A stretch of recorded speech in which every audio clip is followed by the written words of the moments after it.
काँग्रेसमध्ये जाण्याची घोषणा दिली असं आहे, ते ज्येष्ठ नेते आहेत, त्यांचा तो वैयक्तिक प्रश्न आहे.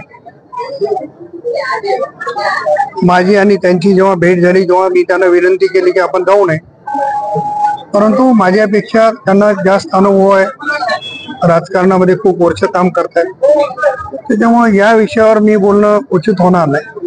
या विषयावर खतगावकर साहेबांनी खुलासा केला तर चांगला आहे. अविनाश घाटे देखील त्यांच्यासोबत समर्थक म्हणून काँग्रेसमध्ये पक्षप्रवेश करा, पण ते आज प्रत्यक्षात तुमच्या सोबत दिसत नाही, असं नाहीये. पक्षात कोणी असल्यामुळे कोण कोणाच्या सोबत जाऊ नये असा काही विषय नाही.